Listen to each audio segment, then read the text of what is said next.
Hi, I'm Bill Baldwin, and it is certainly a pleasure to be able to be with you like this today. Lisa asked if I would share a few words with you concerning her mother and what I knew of her mother 33, 34 years ago, quite a time ago.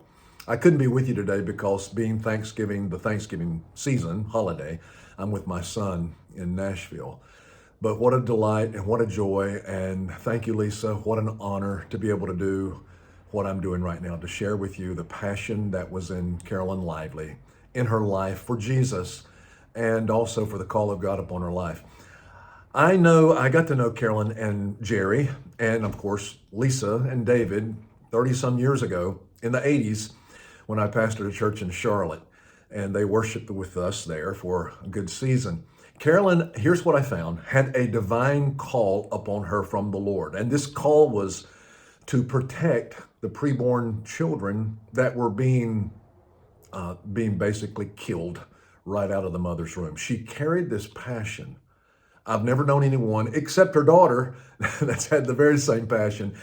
And she carried this passion not just in her and for the children, but she carried it to every Christian she found, and especially to her pastors. And I was one of them. I knew very little about this. Furthermore, I didn't know anything about the extent of the legal system against the murdering of children in mothers' wombs, from mothers' wombs, taken, kidnapped, I call it. But suddenly I found myself, because of Carolyn and Jerry, but because of Carolyn, she carried the fire down inside of her.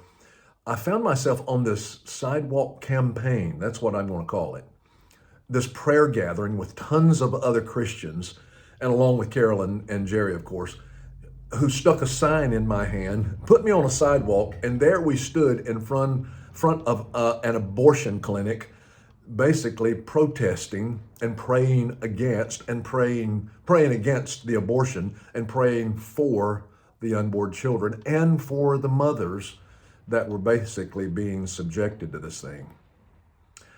My first thoughts when I saw the text and read the text that came in that morning from Lisa that Carolyn, her mother, had passed on to glory, my first thoughts were about the children that she tried to help. And I had thoughts of this. It's like a little vision, a mini vision, where I saw children running up to Carolyn saying, "Thank you for loving us enough to try." Of course, she didn't save all of them, but they were all saved, and they're in the arms of the Lord now. And now she sees everyone that she tried to save. So many children who had a purpose behind their life, even though they might have come into being as a living being, as a human being inside the womb, but they had purpose behind it, and they didn't have a chance to live out their earthly ministry or their earthly life. But Carolyn did all she could to help save them. And I can look at them and say, Carolyn tried. She was on the front end of a ministry that few understood, especially the medical professionals of the 1980s. They didn't recognize what she was doing as a ministry. They just thought that she and others like her should mind their own business. But Carolyn considered herself called by God to do that. And as far as she was concerned, that was her business. And she basically was not made, and she was not created to just simply resign herself to nominal Christianity. Her faith had a voice, it had arms, and it had legs, and she lived it out. Now, there's two verses that came to me when I heard of Carolyn's passing, and it's in Hebrews chapter 11, verse 32 and 33. Of course, that's the faith chapter.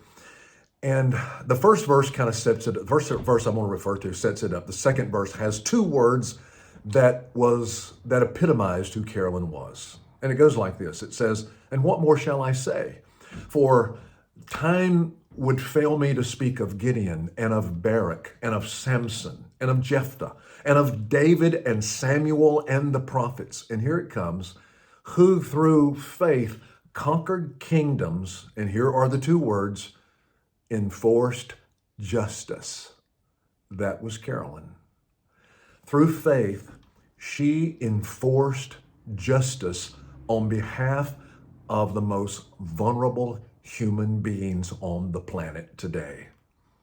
And she left a legacy for all of her children, for all of her grandchildren, and for us who are onlookers of the ministry that she carried when she lived and breathed on this earth. Legacy, it's a big word. I actually found out just a few days ago that it started with her mother and father. Seeing her father was an evangelist and a pastor, seeing a picture of him, this zealous man of God preaching over a pulpit, that's where it began. And then it went on to her, and now it's in the life of her children, and it's going to be in the life of her grandchildren. You and I, what a life she preached as she left. Wow. So today she celebrates with Jesus the victory that he gained on her behalf on the cross and through the resurrection. And I have no doubt that these words are being said over her today. Well done. Good job, Carolyn. Good and faithful servant. Now, let's celebrate together. And I hope for the rest of this day and the rest of this service and this worship gathering, that's exactly what you will do, because that's exactly what she's doing. Thanks so much for allowing me to share these words.